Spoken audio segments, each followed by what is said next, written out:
Now, WJZ's Purple Connection, brought to you by LifeBridge Health. No excuses at this point. I mean, so we had 6 losses at home. Is that right? Yeah, that's terrible. All right, Ravens finish with a losing record at home for just the 3rd time in franchise history and lose control over their playoff destiny. This is Purple Connection. I'm Grace Grill in for Alex Glaze. And joining me, as always, is 105.7 The Fans, Tim Barvalace and Cordell Woodland. And fellas, it's great to have you here. Oh, Ravens dropped their 6th game at home last night and blow another late lead. They fall 28-24 to the Pats and now need some help getting to the playoffs. So I guess I'll just start with, what is your instant takeaway from last night's game? Tim, we'll start with you. It was a microcosm of the season, and their season started how it basically ended, and that's blowing a double-digit fourth-quarter lead. And there's so much to get into in terms of Lamar Jackson going down with the back injury late in the first half, a defensive collapse in the second half. Drake May threw for 202 yards. The untimely turnovers, Zay Flowers fumbling the ball on their final possession, Derrick Henry's fumble in the first half, which gave New England good field position. They cashed in for a touchdown there. It really started to turn the game there. It was just all of what has gone wrong for the Ravens this year reared its ugly head at M&T last night. Same old story, Cordell. We'll get to Lamar Jackson in just a little bit, but what stood out to you from last night's loss? Yeah, just the lack of execution, the lack of attention to detail, the lack of importance on possession of the football. I mean, how many of these fourth quarter fumbles are we going to see from the Ravens in these crucial games and from their key players at that? So that's a killer. Not being defensively, at least not being able to get after the quarterback when you need to in the fourth quarter has been a killer for them. And you know, Derrick Henry being on the sideline in some of the most crucial moments of the game in the fourth quarter obviously isn't great either. We are going to get to all of that. Like you guys said, there is a ton to get to, but Lamar Jackson going down early in the second quarter and then him not returning to the game. They didn't have him for the entire second half. John Harbaugh gave an update today at his presser just saying that Lamar suffered a significant back contusion and that his status is day-to-day. If he cannot go, Tim, what does this mean for the Ravens in these final 2 games? Well, Grace, I think the reality is that the Ravens season is over one way or another, whether they lose Saturday to the Packers and then the Steelers clinch the AFC North, or Pittsburgh takes care of business on Sunday and beats the Browns. Look, give a ton of credit to Tyler Huntley, who had a great start earlier in the season in which the Ravens beat the Bears. He came into that game cold at the end of the first half. He only had 1 incompletion. He was 9 of 10 passing in that football game. He more than gave them a chance to win. Well, Cordell, I'll toss that to you because that's kind of my question. We haven't seen Lamar Jackson be the Lamar of old where he makes that much of an impact. He hasn't made that much of an impact this season. And like Tim just touched on, you see Huntley come in and he leads 2 scoring drives. So, I mean, for the Ravens, like, is it really that significant in these final 2 games?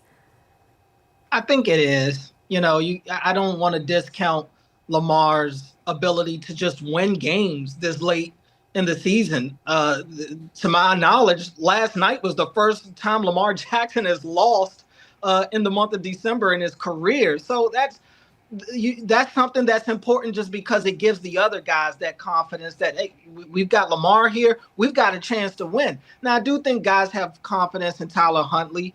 He's won games for them in the past, but at this stage, especially when they're playing for their season, you need as many superheroes as you can on the field, and the Ravens don't have another superhero like Lamar Jackson. Well, yeah, and if they were waiting on their defense to play superhero like they did the week prior, that was kind of gone out. I mean, the biggest takeaway, I think, from the game was that the Ravens now do not control their own destiny, which is kind of scary when you consider that the Steelers beat the Lions and you are now relying on the Cleveland Browns to help you out. Like, that's just not a situation that bodes a lot of confidence. But going into the Packers this weekend and pretty much needing that help, I mean, how do you guys feel about their chances now? I think it's pretty minuscule. We've just seen you are what your record says you are at this point of the season, and they're a below 500 football team. They're not that good of a football team right now. And when you start the season 1-5 and you dig yourself that big of a hole, it's so hard to climb out of. That's why they threw out that stat when they were 1-5. Only 4 teams in NFL history had ever started 1-5 and made the playoffs, where you're going to have to win the final 2 games and then get help. I don't know, man. Yeah, and this is what another thing that was concerning too, is that you saw the turnover start to take over again. You had 2 fumbles last night that in crucial parts of the game. One, when you had all the momentum, and then Derrick Henry fumbles it, and then the other time when you're trying to now win the game again, and you see it from Zay. I believe we have soundbite from John Harbaugh on Zay Flowers with just his struggles this year. If we can play that, and I'll have you guys react on the other side. You want to keep believing in a player like Zay. Like, when you got a talented player like Zay, who is a playmaker in every sense of the word for you, who works really hard and cares a lot. As a coach, that's not a throwaway. That's something you want to embrace, that player and that person, because they deserve it, and that's your job as a coach, is to do everything you can to help them work through it. Cordell, I'll get your initial reaction to that. I mean, you look at Zay, and he is a bright young player, but I mean, even last night's like that was kind of. I feel like Ravens fans had flashbacks to that AFC North game a couple years ago. Just what are your initial reaction to what John Harbaugh just said? I mean, it's kind of cut and dry. You got to be able to protect the football. A lot of people like to get on Zay because he's trying to make a play. He's trying to make guys miss, and he's trying to get yards after the catch. You can do that. There are other people that have done that and don't fumble the football. And that has been Zay's issue. He does try to make these plays, but he gets loose with the football. And last night, it's like New England. It was a part of the scouting report. It's what they wanted. They knew he would try to make the first guy miss, and here comes that second guy punching at the football. And like John said, if it happens too many times, now all of a sudden you're known around the league as a fumbler. So guess what? Every single time you touch the football, you're going to have guys basically looking to tackle the football at that point because they know you will put it on the ground. I think it's exactly that, Cordell. He's just developed that. Basically, defenses are going for that, where he's a fumbler at this point. He's got more fumbles than he has receiving touchdowns this season. And the shame of it all is Zay was having a fantastic night up until that point. He had caught every single ball thrown his way. He had the really nice rushing touchdown, the 18-yard touchdown. But for it to end on that sour note, it's just – that's what's separating him from being one of those top guys in the league is kind of – the touchdowns, but also the fumbles. There's, obviously the fumble earlier in the game too. That was a huge momentum shift. Derrick Henry spoke after the game and just said, we know he gets so down on himself for these things, but a lot of talk today about even the coaching decision. Should they even be put in that spot? You had an 11-point lead in the fourth quarter, and then you get to that fourth quarter, and then we see Derrick Henry kind of give them the 2-score lead. But then there was the coaching decision to not have him really be a part of that final drive. Here's John Harbaugh today talking about the decision to go with Keaton Mitchell over Derrick Henry.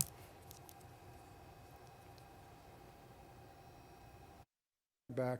He was going to go in. That was part of the plan, and it was felt in making those decisions, guys running on off the field as plays are being called in the rotation to go that direction. As I look back on it, I'm like, sure, I see the point. But I'm also not in the midst of saying, whoa, time out.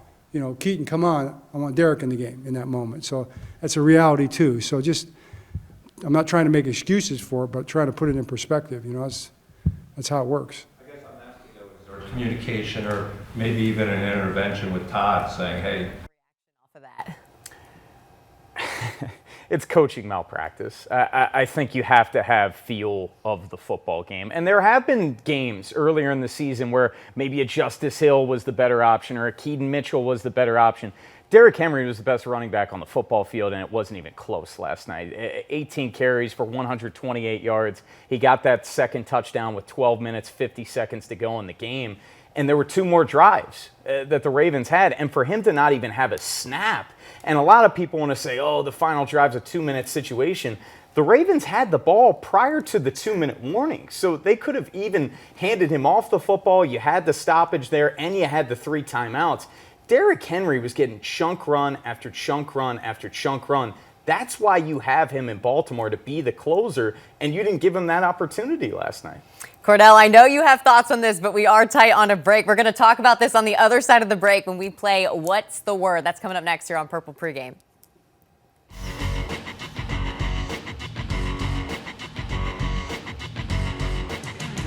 The Purple Connection, brought to you by LifeBridge Health. This is the Purple Connection, brought to you by LifeBridge Health. It's just something that we've been doing the last couple of weeks, and it's been a good flow. So he goes to series, I go to series. I mean, I don't think it's be a big deal if we won the game. Wouldn't be no questions about it. That is Derrick Henry after the game last night, talking about the Ravens' commitment to the running rotation between him and Keaton Mitchell.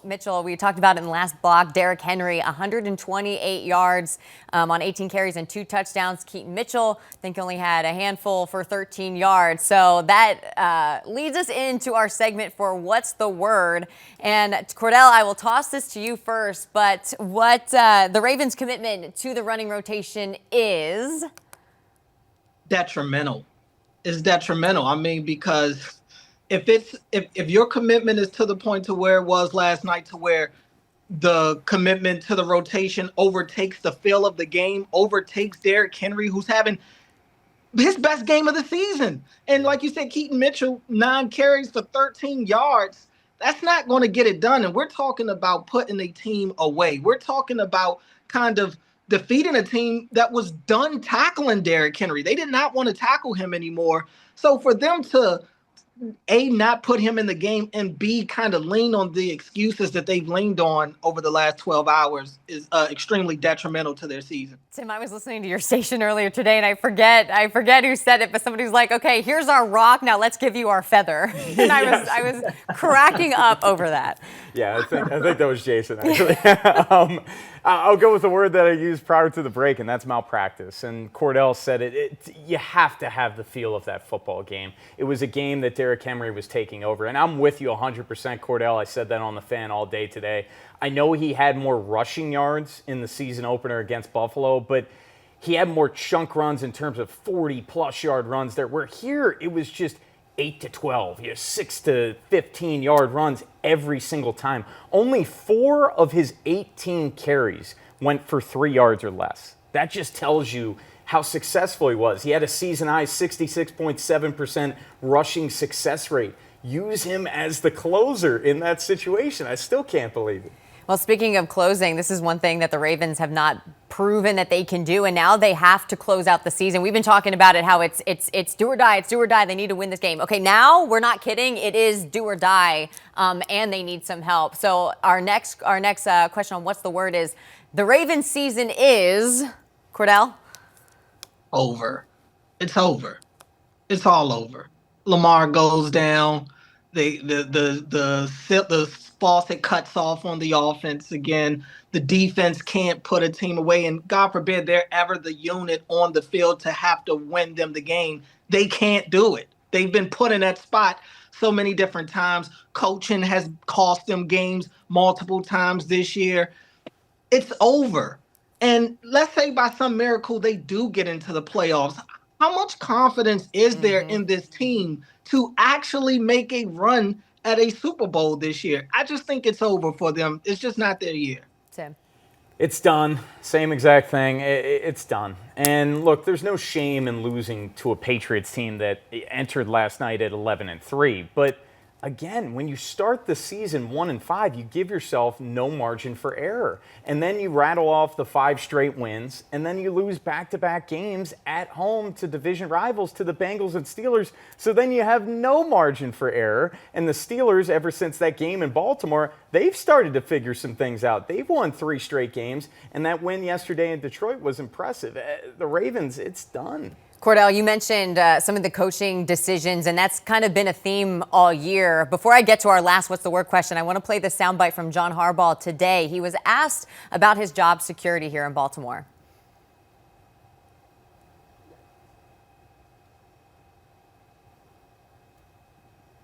And it's never been about keeping a job. And there's no such thing as like your job or my job. You know, we have responsibilities. We're given opportunities to steward those responsibilities, and you're given a job to do that until you're not, you know, and then you try to do the best. I try to do the job, not try to keep the job. All right, Cordell, so that was John Harbaugh saying that he tries to do the job and not to keep the job. So that leads us into our final What's the Word. John Harbaugh's seat in Baltimore is what? Warm. It's warm at best. And respectfully, it should be hotter than that. But I just can't sit here with certainty and say that it is. We don't get to talk to Steve Bisciotti. We can only assume what he feels, but we know how strong that relationship is between Steve and John. We know how long John has been with this organization. The Ravens don't do a lot of changing at the top. So I think it's going to take a lot. I think these coordinators are going to be the first one to kind of have to bite the bullet a little bit. But in terms of John, it should be a fireable offense to not make the playoffs, but I can't sit here with certainty and say that it will be for him.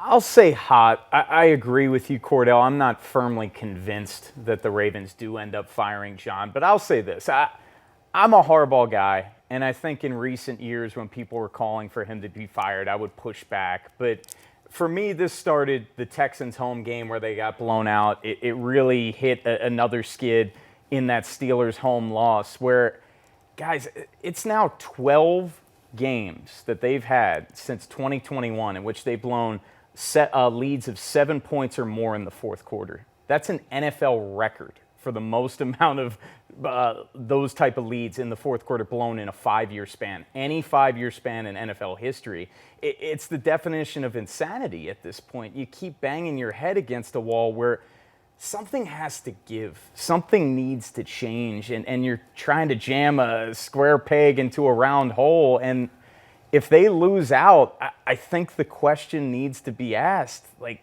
is it time?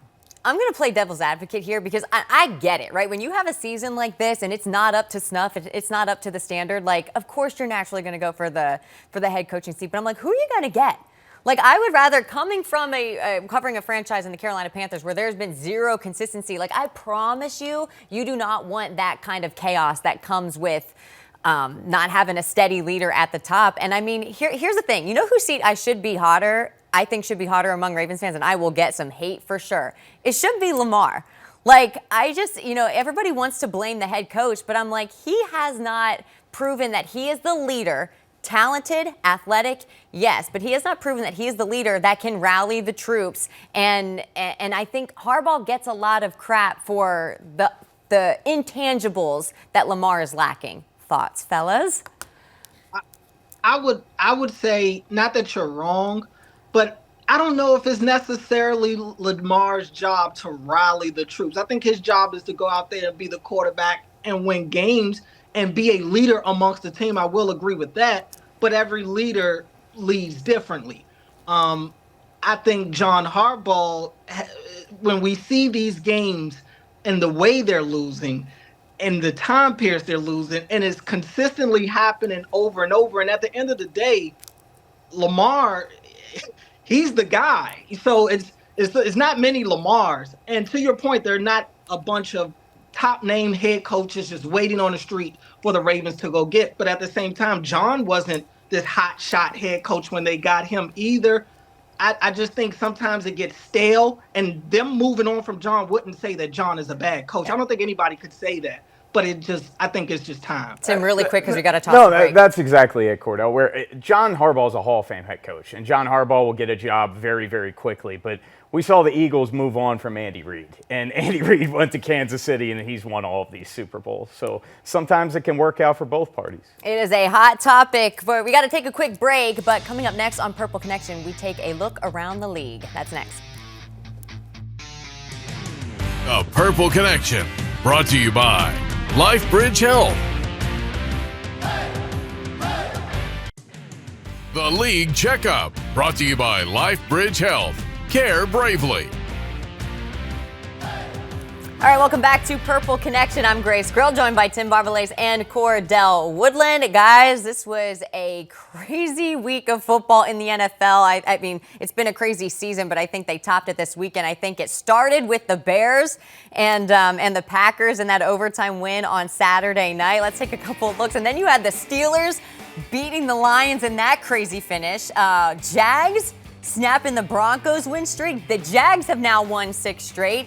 And then you got the Panthers beating the Bucs to take over first place in the NFC South. So a lot to get to there. Tim, I'll start with you. What stands out to you from this weekend? Well, Ravens are in the AFC, so why don't we start there? Jacksonville was a shocker. Yeah. Denver looked like they were going to be on their way to securing the #1 seed, and Jacksonville goes into Denver and wins that game by multiple scores. Trevor Lawrence is playing some of his best football of his career. This last 4 games, he's got a quarterback rating of over 120. And the AFC is just so wide open. I have no idea how it's going to end up turning out. Cordell? Yeah, I mean, that was a huge one for sure because it impacts the top of the conference standings. But I'll go out to Detroit. Both of those teams, Pittsburgh and Detroit, playing for their playoff lives in that game. And this was a game that everybody had basically put in as an L for the Steelers. And Detroit has just been a weird team to figure out this year. And I don't think it should be a surprise to anybody. They move on from both coordinators after last year. And it's just different this year. They don't have that same juice that they had last year. The 1-2 punch with Gibbs and Montgomery hasn't been as effective as it was last year. And to let Pittsburgh come into their house, and I know it was a crazy finish, but Pittsburgh is showing me something. Look, just last year in December, that team completely fell off a cliff. And now this year, you're looking at them in December, and they're ascending. They're playing some of their best football. I said it at the start of the year. I didn't think that getting Aaron Rodgers would automatically mean Super Bowl or anything for the Steelers, but I did think that it would raise their floor, and we're starting to see that. I completely agree, Cordell. And it's amazing how quickly things have changed because you can go back to the game ahead of Baltimore where they got blown out by the Bills. Bills ran for over 200 yards, fired Tomlin chants. Ben Roethlisberger's coming out and saying it's clean house time. And boom, they've rattled off 3 straight wins, 2 on the road in Baltimore and in Detroit. They are playing some of their best football down the stretch. I know you guys kind of gave your what's the word for what this Ravens outlook looks like. You need the Browns to beat the Steelers on Sunday for the Ravens to even have a chance to win it there in Pittsburgh. But something interesting for the Steelers going forward, DK Metcalf, the league announcing that his suspension coming down. Was it 2 days? I think 2-game suspension. So that's the rest of the regular season. What impact does that potentially have for the Steelers team and the Ravens going forward? Well, it definitely has an impact for sure. I mean, that's their top wide receiver by far. He is appealing it. You do wonder if that's going to get reduced to maybe 1 game, and who knows if Week 18 even means anything. But look, the Steelers are starting to run the football now. Jaylen Warren took over that game late in Detroit. Yeah, we gotta toss to another quick break, but when we come back, we're gonna wrap up the show and give our game day advice for the Ravens as they close out the regular season. That's next on Purple Connection. The Purple Connection, brought to you by LifeBridge Health. And now, game day advice, brought to you by Rice Law. For the best advice, call Rice. All right, welcome back to Purple Connection. Only 2 games remaining in the regular season for the Ravens. So let's start with our game day advice for them this week, which is don't let the Packers pack your bags. I mean, guys, they pretty much need to win it. They need to win it, and they need the Browns to help them out on Sunday, too. Let's get to our question of the week now for fans. We hope we'll get some responses from you that we will include on our pregame show. So our question of the week is, when you look back on the 2025 season, what will be the one thing that you remember? Tim, real quick. Disappointment? I mean, they were the Super Bowl favorite across the board at all of the sports books, and for them to go from that to potentially playing a meaningless game in Week 18 because they've been eliminated, easily the most disappointing season in franchise history. Cordell, how about you? Yeah, unfortunately, you'll remember all the bad things. Many times Lamar's getting nicked up and having to miss time. All the different times that the offense just out of nowhere just shuts down. The game like last night where Derrick Henry's having a great night and he all of a sudden is not a part of the equation on offense. Defensively, not being able to get a stop when you need it. It's not any good, unfortunately, for the Ravens. Well, it hasn't been the season that we expected, and it probably won't be the off season we expect to. We'll have to see. But the season is not over. There are still 2 games remaining, and they haven't been eliminated yet. There is still a chance. So we're going to end on a high note there. But thank you for joining us for Purple Connection. For Tim Barberlace and Cordell Williams, I will say good night. I'm Grace Grill.